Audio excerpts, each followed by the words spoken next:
Yeah, hi everyone. Thanks for all your presentation. It was great going through that. What is BitsCrunch? We are an AI-enhanced decentralized NFT data network. So we crunch every single bit of the blockchain, and then we take meaningful insights about NFTs, NFT collections, both transactional integrity and also the NFT off-chain data, like the metadata, like the NFT image. So in broad, that's what we are doing. Now let's first look at what is the NFT landscape been. So in the last 2 years, NFTs have come from 0 to 78 billion in terms of trade volume. There are 140 million plus NFTs minted. There are 9 million plus unique wallets that have interacted with NFT. Either they bought NFT, minted NFT, sold NFT, and all these statistics are just about Ethereum. We are not even looking at all the other markets, right? Just looking at Ethereum. Of course, Ethereum has been the one which had major share of NFT trade. This is the picture. In 2 years, we've gone from 0 to 78 billion. And I know NFT market is currently not at the best shape, but as is all the other market. Also, they have been going through their bear market, but hopefully next bull run, NFTs will double or triple this number. And now, what's the problem in NFTs? We have huge problem with respect to wash trading. So wash trading is one of the forensics that we do, and we have the most deep insights on that. We found 45% of all volume that I just showed you in the previous screen is all wash traded. So that means people are actually creating fake volume, either that is used to manipulate others to buy in assets, or they are using that to either extract value from the underlying platform, like getting reward tokens for creating volume. There are also other problems with NFT in terms of NFTs that are minted, like user minted NFTs. When we did an analysis on OpenSea, we found 10% of all the user minted NFTs are either copy mints or it's counterfeit. That is, someone just do a right click, save as, and then mint it. And also price. I know art is always subject to the buyer. It's a buyer's market or a seller's market to basically price it. But also sometimes these manipulations that I mentioned before, like wash trading, others artificially inflate the price of NFTs. All this leads to market distortion, reduced trust. We have seen that in the press everywhere. There is reputation loss, and this has also culminated into what happened is missed opportunity to onboard billions of users, because NFTs would have been the best and most easiest way, because DeFis are more complex, whereas NFTs, hey, it's cool, nice, I want to have this collections, it's collectible. Everyone at the end is collectible, either as a kid or as an adult. Been collecting some things. So we also missed a $1 trillion business. Hopefully we don't miss it next time, so that we are building for that. Now, how are we solving this problem? So we are providing analytics and metadata solutions that are being used by even other analytics provider. We are providing forensics specialized on NFT. And as I mentioned, forensics are not just transactional forensics, but also off-chain forensics, because NFTs are not just transactions, but they are also off-chain data involved in it. We provide price estimation. Some of the leading platforms today use our price estimation. So we provide AI-based price estimation. So apart from this, we also have copyright protection. This is in beta stage. This is basically an idea where, since we are already monitoring all the off-chain data, like the NFT image, in case if you are an artist who wants to protect your art from being copy minted, or someone creating a derivative art which is close to almost your creation, then we can actually provide alerts and provide you sufficient information to do copyright takedown, etc., and more services. We have provided, since we're collecting all the information from blockchains, we provide all this information.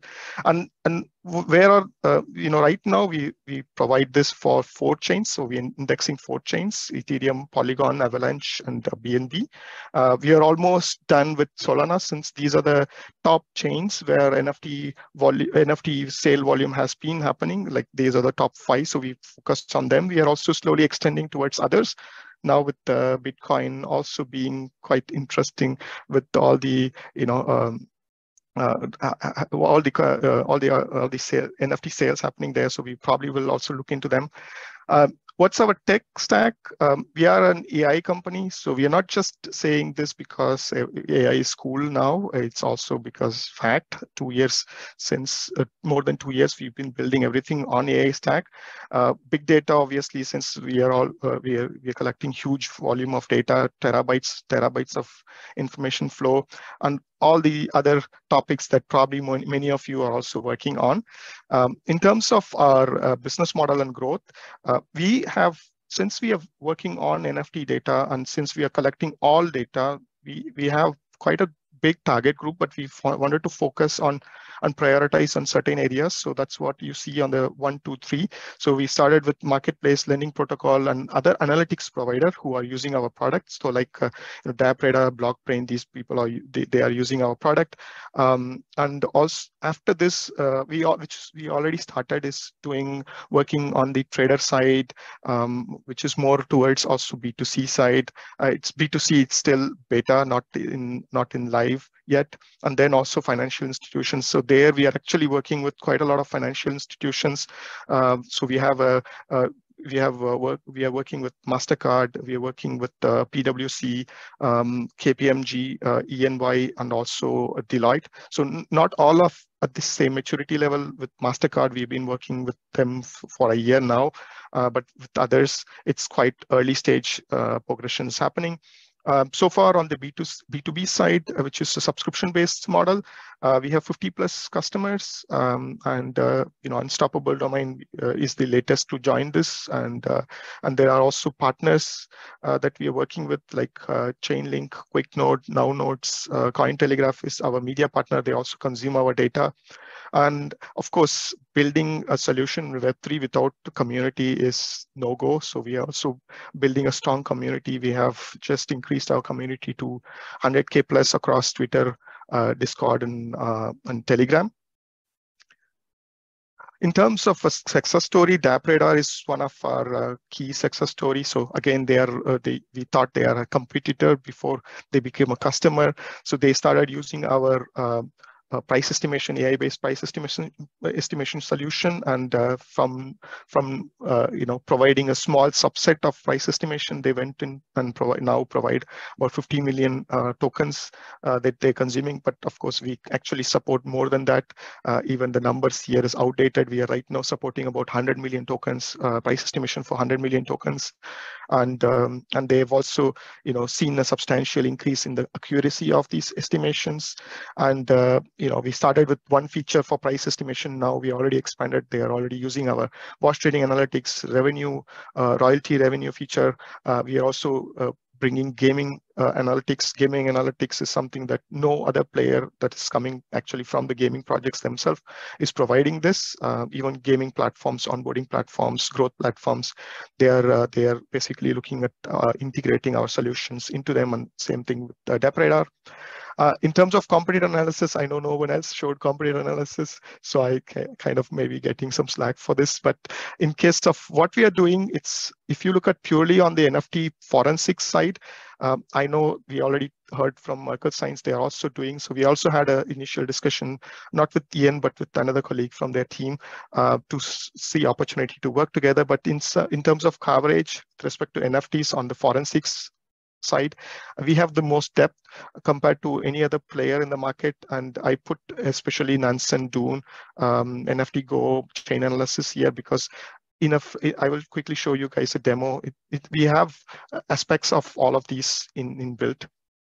And decentralization, as I showed in the first slide, another unique value prop is we are decentralizing. So we are decentralizing the data access. So that means all these features and services that I told you, it can be consumed in a decentralized, permissionless, frictionless way. And not just consumption side, we are also building the infrastructure in such a way that the innovations can also happen in a permissionless way. This means that in future, we could even have contribution coming from Nansen, others.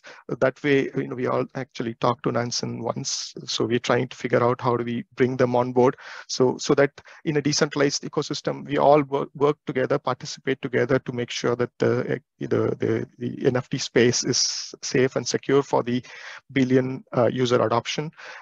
In terms of stage, on the decentralization, we already launched our testnet. We had great uptick. We had controlled onboarding for operators.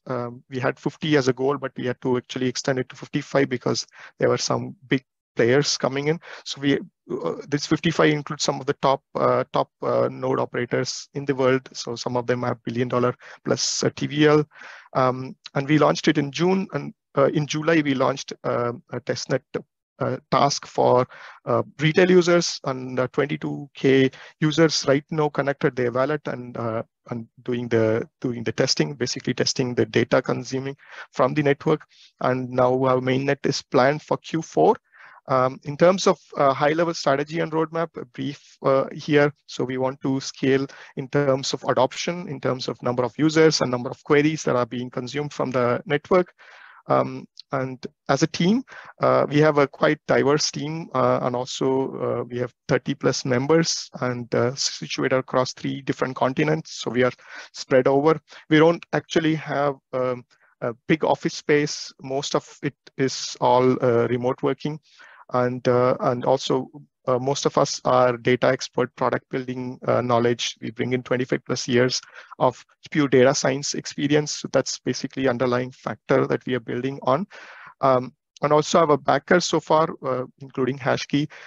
We have some of the top Web3 backers, Coinbase Ventures, Animoca Brands, Polygon, Chainlink, HashKey Capital, and so on. And so far we have raised 6.3 million, and we are about to go to ICO. So we are talking to a leading ICO platform, and we are hoping to do it in October first week or second week. That's the current timeline, but there's a lot of legal procedure to go through. By the way, that's me. In case if you have any questions, you can reach out to me, but let me quickly go to the demo. So I need to get rid of this. Let me. Copy. We have 1 last minute for the demo. Yes, sure. Thank you. So this is our B2C platform. As I told you, it's the beta platform, but you can already get a flavor of all the information that I told you that we have. So a lot of information in terms of market analysis, what's happening in the NFT market, and we have up-to-date timeline. So like if I go to last 24 hours, so we have up to let's say last UTC one, which is 2 hours back, what data is. So that's all computed and provided. So we have information for market, wash trading statistics. We have what's kind of trade activity is going on. Gaming report is there, as I mentioned. That's one of the unique value prop. And you can also not just look into the market report. That's more of the insights, but also look into like collections. What are the collections doing? In terms of different metrics like market capitalization, what's happening in there, what's the price index going on, how is the royalty spread. So if someone is coming in purely for investment purpose, they can do some research on this platform. As I mentioned, we are right now B2B focused, so it's all by API. So all the consumers that I mentioned, 50 plus B2B users are consuming data integrating via our API. So all the APIs can be seen here. Beyond that, okay, I need to refresh quickly. So I'll take just 1 more minute to show this demo. So we have, maybe I'll go to the next one since this is more interesting. So we also have an interesting aspect of the image based, as I mentioned, the forensics on the image. So let me quickly show you guys. It will take no time here. So I basically took this image, saved as, and it's a BAYC, as you can see in the image name title, and I'm analyzing this against the indexed data set that we have. So obviously it matches the BAYC in the contract and the token number 8373, and this is why this is just an internal demo page. All the integration is via API. So the way we are working to integrate this is through the marketplace. So if a user is minting via a marketplace or any other minting platform, the minting platform will basically call our API and to check if the image that the user is trying to mint is this already an existing image in the blockchain. So in case if it's so, then they can even prevent the user from minting. So that way, you can prevent scam from happening at the earliest stage possible. So that's the one thing that we are doing. And also we have found maybe one more thing is, the true scenarios, like how someone is misusing logos. So here is one example where a popular collection Hoodle, which basically used the McDonald's Golden Arch logo. So we built the model to actually look for this logo, but we can also build the model to look for any logos. Or we are just right now ramping up our logo detection to 1,000 plus logos, so that even on Web3 you can protect your brand identity. We have heard it recently. Hermes, popular fashion designer brand, and they sued